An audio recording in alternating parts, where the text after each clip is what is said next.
Good evening, everybody. So this week is the portion of Kedoshim. And the portion starts with the verse, Kedoshim tiyu ki kadosh ani Elokechem.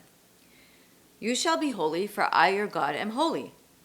So there are two questions that Rabbi Yehuda Ashlag brings. One is, what is the explanation of you shall be holy, because I am holy? And the other one is, what new interpretation is there here that the holiness of the Holy One, blessed be He, is above our own holiness?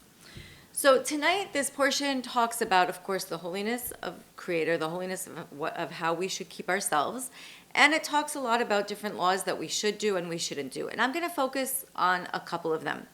So let's talk about the questions. Let's answer the questions. So the purpose of holy, as Rashi explains, and Rabbi Yehuda Ashlag brings Rashi here, is to keep away from the forbidden sexual relationships that we had just talked about before, and to keep away from sinful thoughts. When a person's evil inclination overcomes him, he starts thinking, how am I going to overcome this? How can I overcome the forces of evil? Because they're inherent in me. We all have all sorts of evil inclinations, yetzer hara, negative thoughts.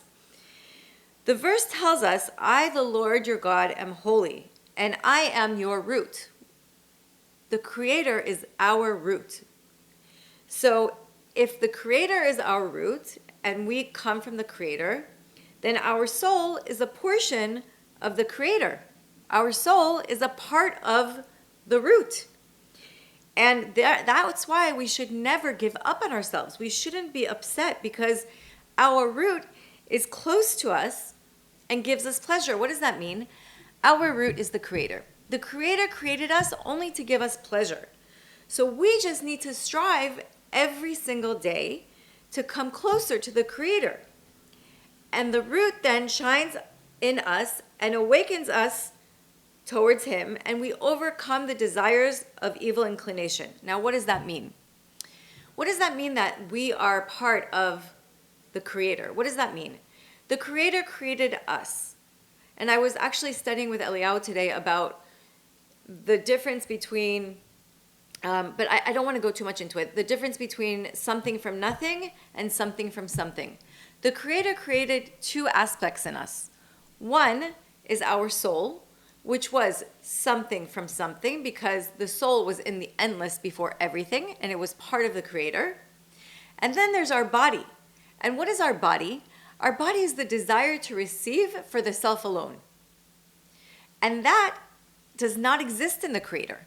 And that's something that the Creator created, something from nothing, because it doesn't exist in the Creator. But I don't want to confuse you guys too much. So anyway, let's go back to our topic. Our topic is, we come from the Creator. In spirituality, the difference between one thing and another is how far apart they are from each other. But they never cancel each other. So the same way that you have a mountain and you take a pick or something to get a stone from the mountain, the stone was part of the mountain, so its essence is the mountain. The Creator is what created us. And the only reason the Creator created us was to give us pleasure. So all we need to do is remember, and I know it sounds easy, but it's not. All we need to do is remember that we are part of the Creator. And how do we do that? The way that I learned today with Eliyahu from Rav Yehuda Ashlag is through Torah and mitzvot. Torah and mitzvot are the tools to help us get closer to the Creator. They aren't the goal. They're the tools. They're the tools to help us get closer to the Creator. Now, let's go back to the topic of being holy. You know, we could think that being holy now means to stay holy, stay pure, disconnect ourselves from society, from our friends, from everybody, because we need to stay holy. But that's not true. That's not what the Torah, and that's not what the Creator wants for us. True holiness is to be part of our society, to be part of each other, to be part of our community, to be part of the Jewish people, to be part of the Israelites, if you want to call it, the congregation of Israel. And let me explain to you by a little story. So there's a story about a great Kabbalist, Rabbi Elimelech of Lizhensk. Every Yom Kippur, he used to be extremely happy at the end of the holiday. And why is that? He would be able, on each Yom Kippur, to see every single student's ask whatever they wanted from the Creator, and he was able to see the answer that the Creator gave him.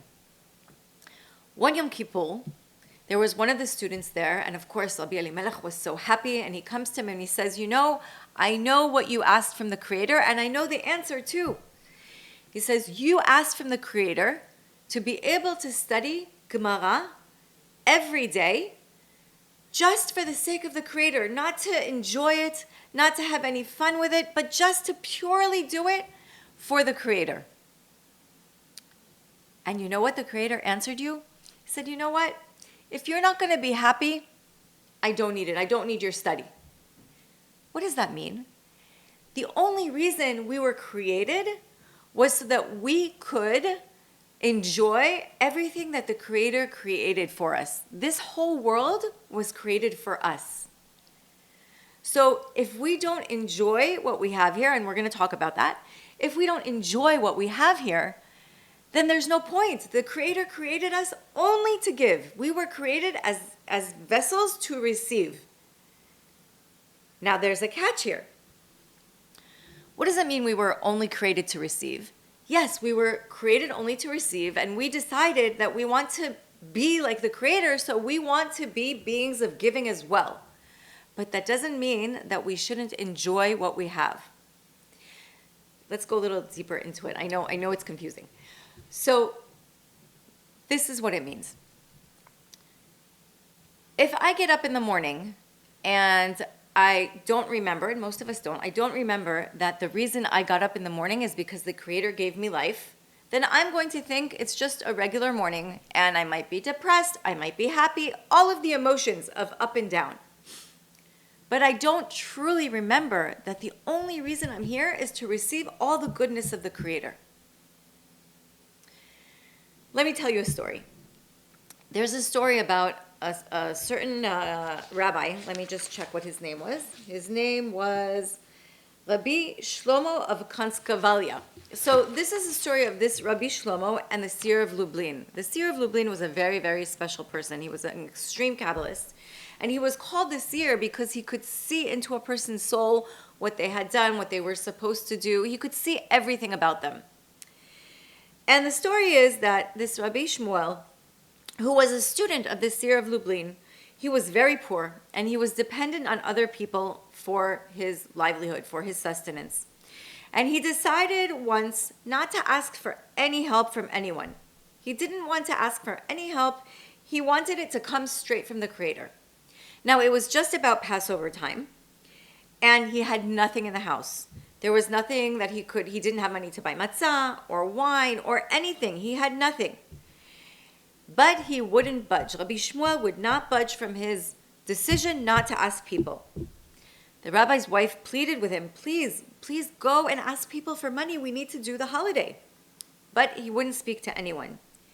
2 days before Passover, there was still no chance to celebrate. And he was feeling sad, and he was really upset that he was almost going into mourning because he couldn't celebrate the holiday.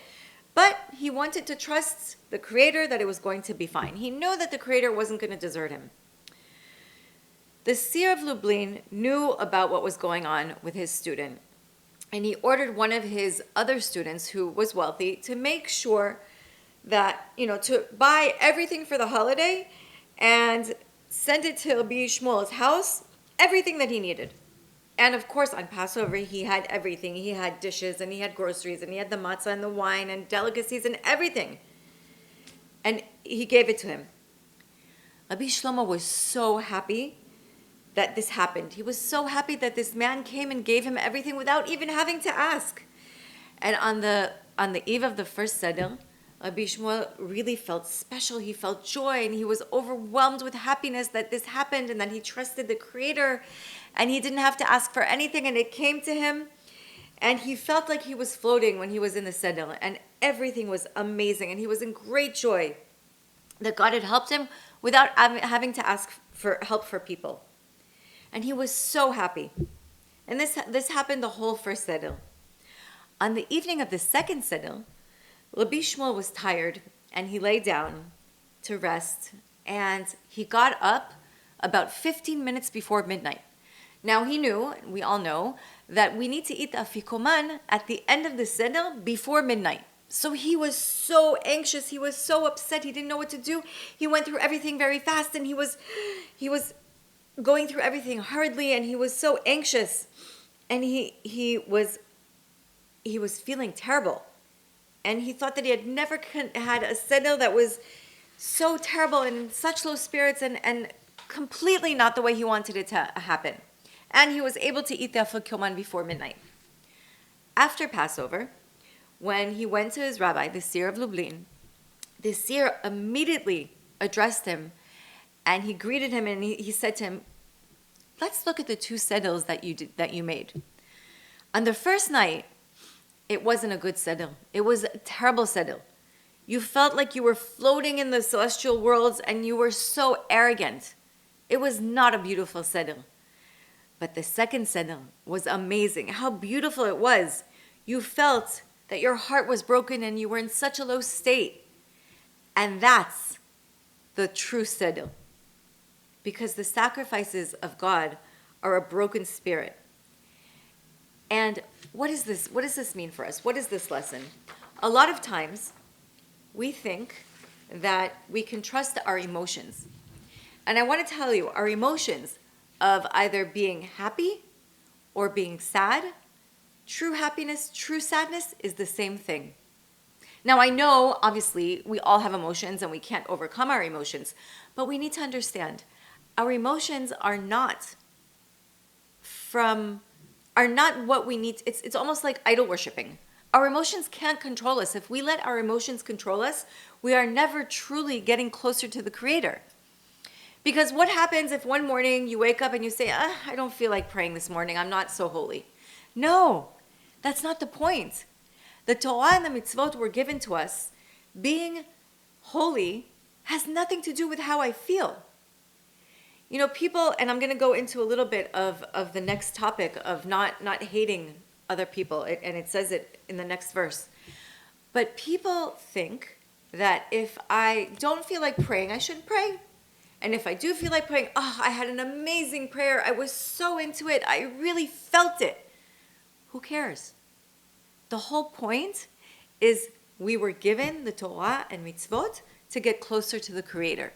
So it doesn't really matter if we're happy or sad. Of course, I know it sounds crazy and I know it doesn't make sense. But let's go into the next point, the next verse, and I'll explain it a little bit more. So the next verse, it says, Lo tisne et achicha. It says, don't hate your brother in your heart. And the Torah urges us that if we have some kind of a resentment against a fellow Jew, not to bottle up in one's heart. We shouldn't just say nothing about it, because that makes us hate the person in question. We have to come out with our feelings. We have to talk about them. And the person who we think is doing something bad to us, we have to tell them that we're hurt. Because it says, "Ochiach tochiach et amitecha, velo tisa elav chet," so that you will not bear a sin on account of him. You can't assume that another person willingly wanted to do bad to you. And you can't hold it in your heart, because you have to give him the benefit of the doubt. And the only way you can give him the benefit of the doubt is by speaking up. Now, of course, there's a way to confront people. You can't just blurt it out and be terrible. But when you go to talk to someone about how you feel, because it's between you and another person, you can tell them how you feel, but you also have to be open for discussion. And the discussion could lead to one of two possible things. One is that he might explain to you that he had a good reason for what he did, so there's no reason to hate him, and you might accept it. And two, he may change his attitude towards you and make sure that he doesn't do it again. And as a result, he becomes your friend. He becomes your friend.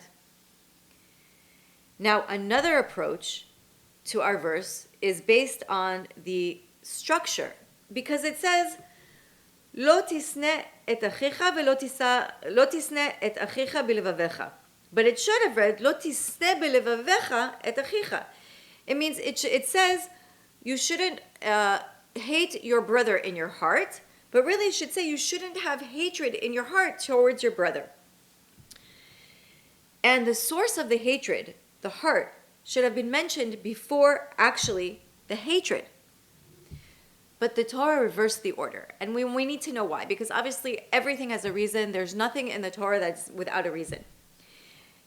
And what it's saying here, this is from Orach Chaim HaKadosh, what it's saying here is that the message is that a person should not think that the Torah only forbids the kind of hatred, which is the kind that brings us to do acts of vengeance, acts of violence, acts of revenge, but it's also the hatred that we carry in our heart. We might not say a word to that person, and inside we hate them.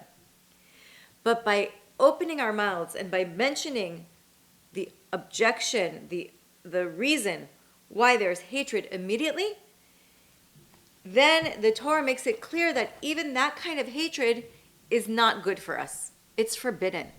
And as soon as a person distances himself mentally and emotionally from his fellow Jew, he begins to violate the prohibition of hatred. Meaning that the hatred isn't just about killing. No one's going to get up now, get a gun, and kill somebody because you feel you hate them. I hope. Yes? I mean, I don't think we're murderers. The point is, we shouldn't carry that hatred in our heart. We need to get it out.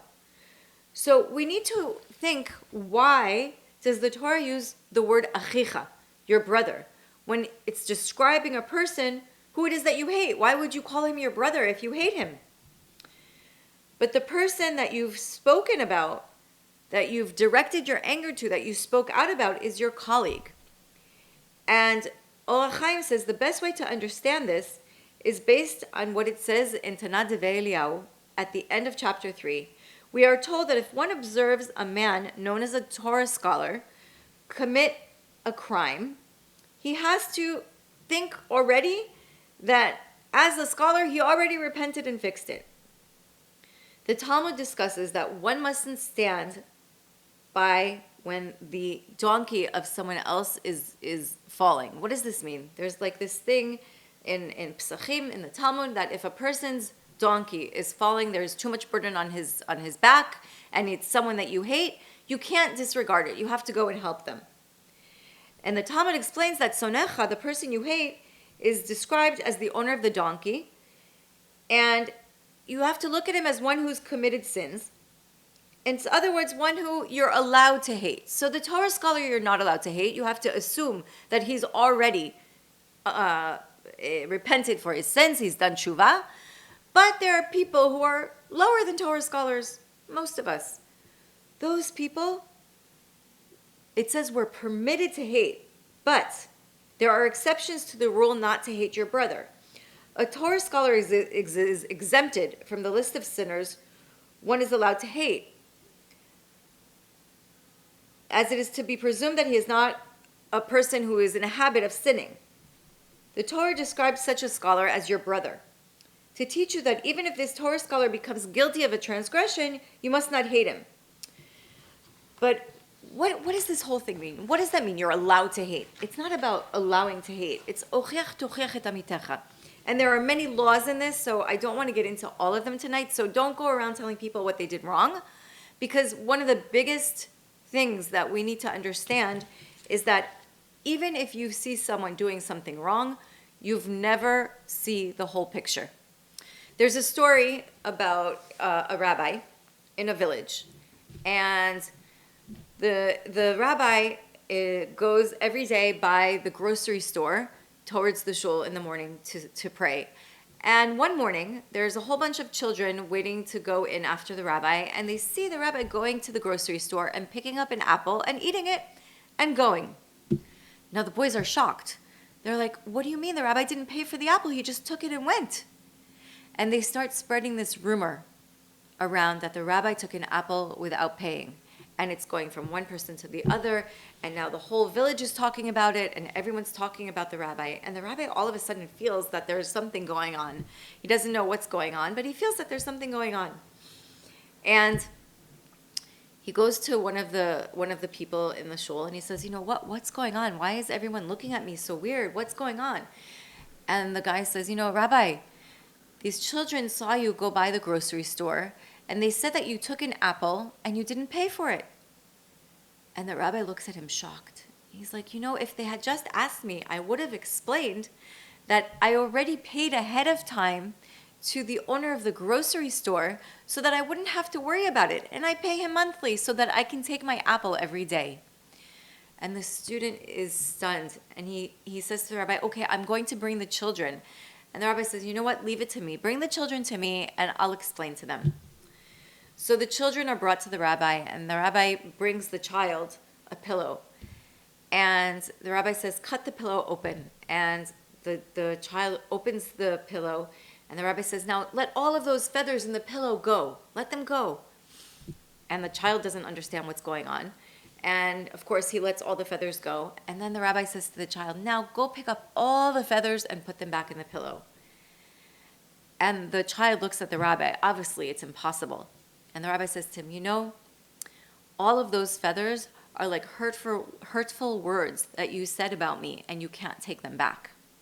So when we go to say something to someone, we need to make sure, and that's just one of the simple laws, because there are a lot of them, and I don't want you to go around telling people what to do, because one of the basic things is if that person is not completely open to you, and if you don't love that person unconditionally, you can't tell them what's wrong because they might not listen to you. And you can't assume, which is what the whole story about the donkey and the Torah scholar and the simple person that we're allowed to hate, we're not allowed to hate anyone. But what it's saying is that if we learn all the laws of how to explain to someone what they did wrong, then it is our obligation to teach them what we did wrong. Usually, you go to someone like a rabbi or a teacher that has no benefit, nothing invested in him telling you what's wrong, other than your spiritual growth. That you can rely on. Because sometimes, within family, there can be agendas and hidden agendas, and I want this person to like me, and I want that person to like me. So we have to be careful with ochiach tochiach et amitecha. So that was the second point. The first point being holiness, and understanding that we are part of the Creator. And that's why we are able to become holy. We can overcome any kind of challenges that we have, any yetzer hara, any evil inclinations, any negativities that we have inside of us, if we just remember that we're part of the Creator. And the second one, with ochiach tochiach et amitecha, is yes, we have an obligation to help our fellow person, but it's not about you put on the wrong pants. It's not about you hurt my feelings. It's about Torah and mitzvot. When you see someone that is maybe not keeping Shabbat or not keeping kosher, and you're close to them, and you know how to talk to them, and you've learned the laws of how to talk to them, then you can slowly approach it. But it's not talking about petty things. It's not you did this to me, I did this to you. No, because the whole point of everything is to get closer to the Creator, and the tools are the Torah and mitzvot. So ochiach tochiach et amitecha is not to tell a person what they did wrong because you were hurt from it, but what they did wrong because their soul may get hurt from it, and that's through the Torah and mitzvot. Now, the last thing I want to talk about, maybe the last thing, we'll see, is v'ahavta l'recha kamocha, the famous line, love your fellow Israelite, your fellow Jew, as yourself. I am your God. V'ahavta l'recha kamocha, ani Hashem. What is this thing? What is v'ahavta l'recha kamocha? What is love? In order to be able to love the Creator, a person needs to know how to love another person. We were put in this world to practice our relationship with the Creator. The only way we can practice our relationship with the Creator is if we practice our relationship between each other. Practicing our relationship between each other is what makes us get closer to the Creator. There are 4 levels that a person can go through, and it's actually 2 levels divided into 4, that it's called the 4 levels of love. So the first level, which actually has 2 divisions in it, is love that depends on something, or what we can call conditional love.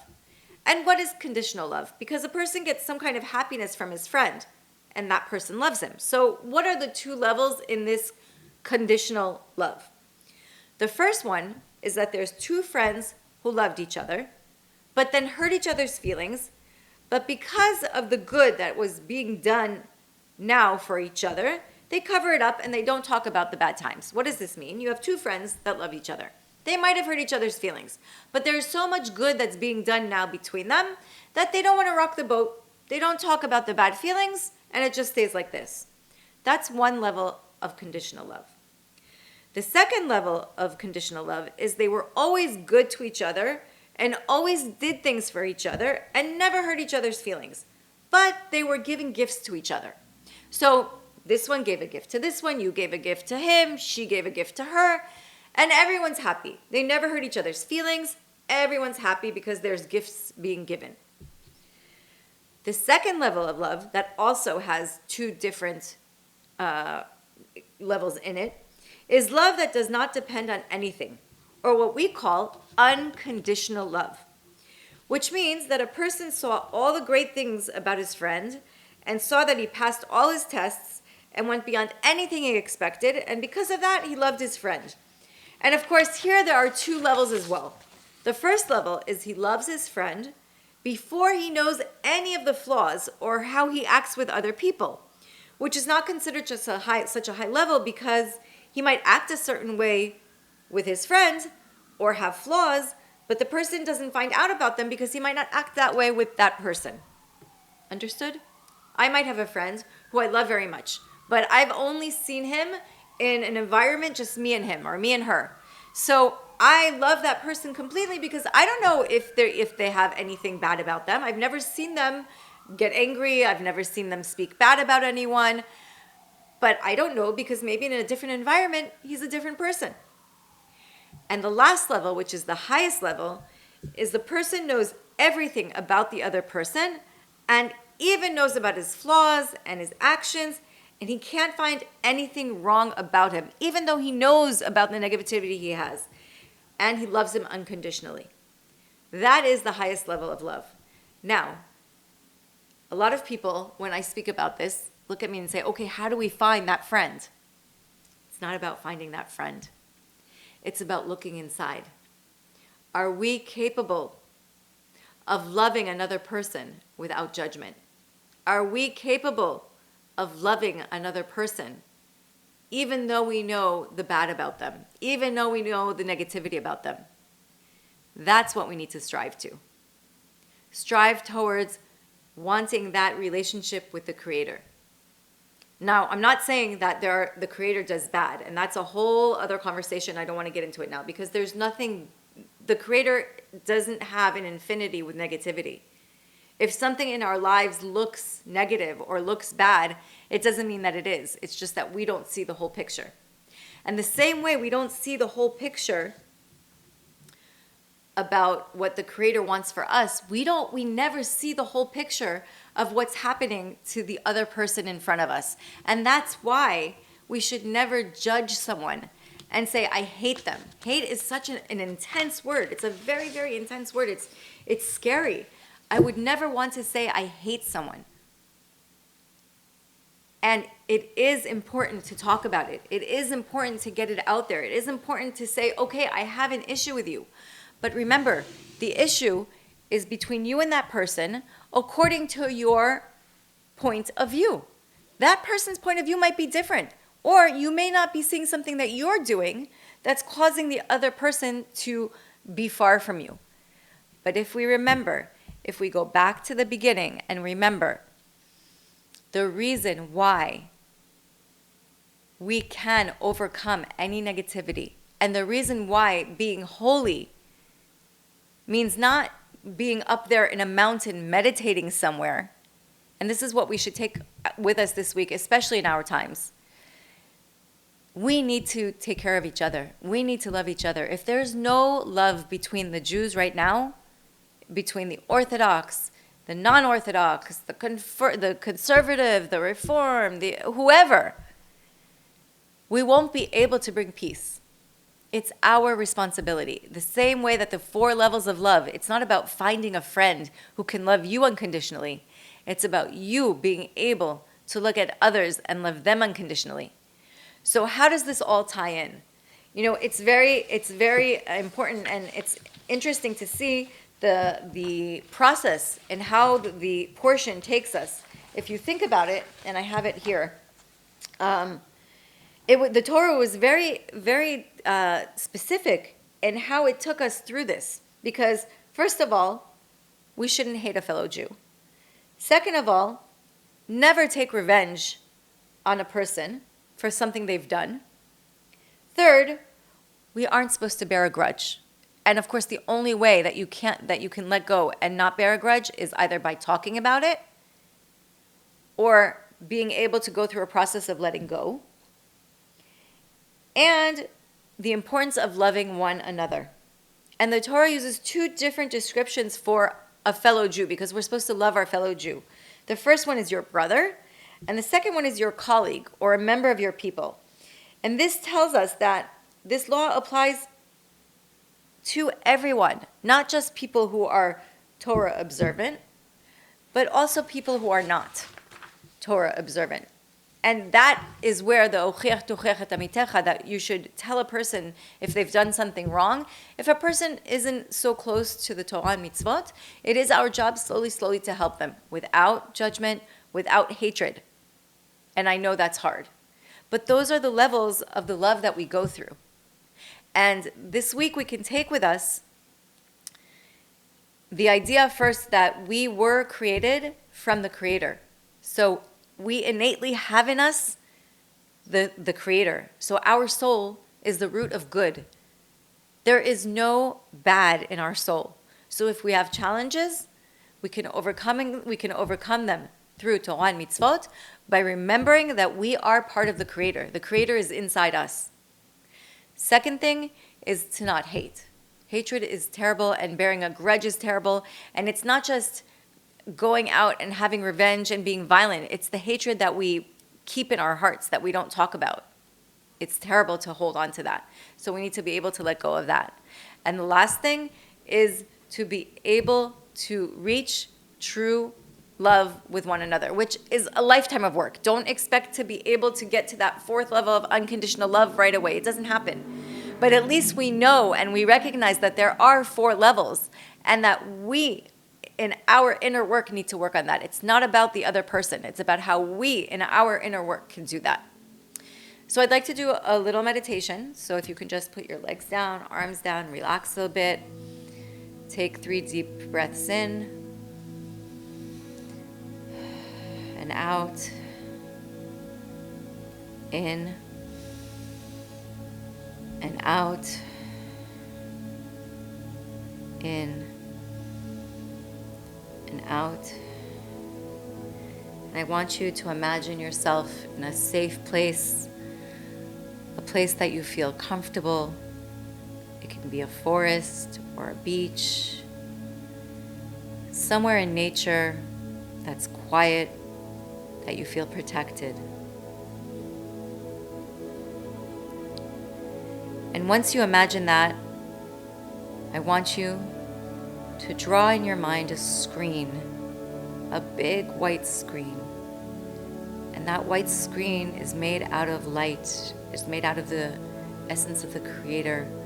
You can feel the Creator in that screen. It's not just a white screen that you see a movie on, but it's a screen. And on that screen, I want you to imagine a person in your life that maybe you haven't forgiven, that you're holding a grudge against, that every time you hear their name, you get angry. How could they have hurt you?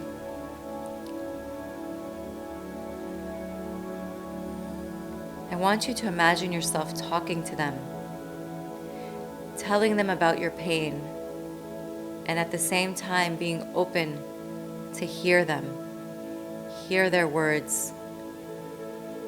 Let your heart feel them. You're in a safe place, you're in a safe environment. No one can touch you, but let that in. Feel your heart opening to that person. Listen to their message.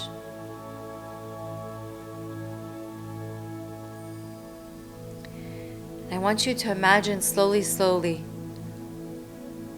a ball of fire coming out of your heart. And that ball is made up of all the anger and the hatred and the grudge that you have against that person. And you're making that ball and you're slowly, slowly, slowly taking it out of you, letting it go, throwing it into the universe. It doesn't serve you anymore.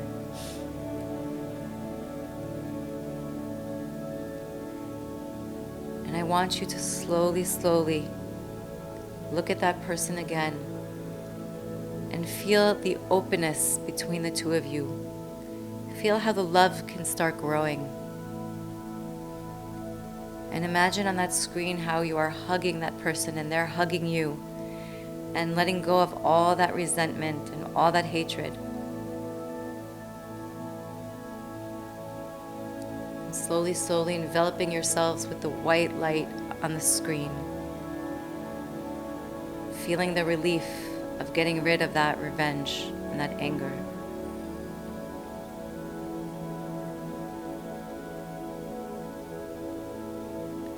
Slowly now, let that person go. See him leave with happiness from the screen. And feel the nature around you, if it's a beach or a forest or wherever it may be. Feel that you're in a safe place, a safe environment.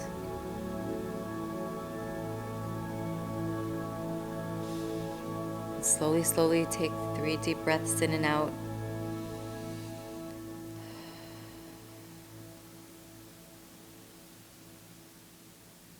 When you're ready, you can open your eyes.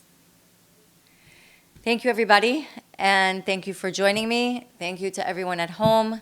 Thank you for going on vitaltransformation.org or on our Eliyahu Gian official channel on YouTube. And if you have any questions, you're more than welcome to email us or contact us. Thank you.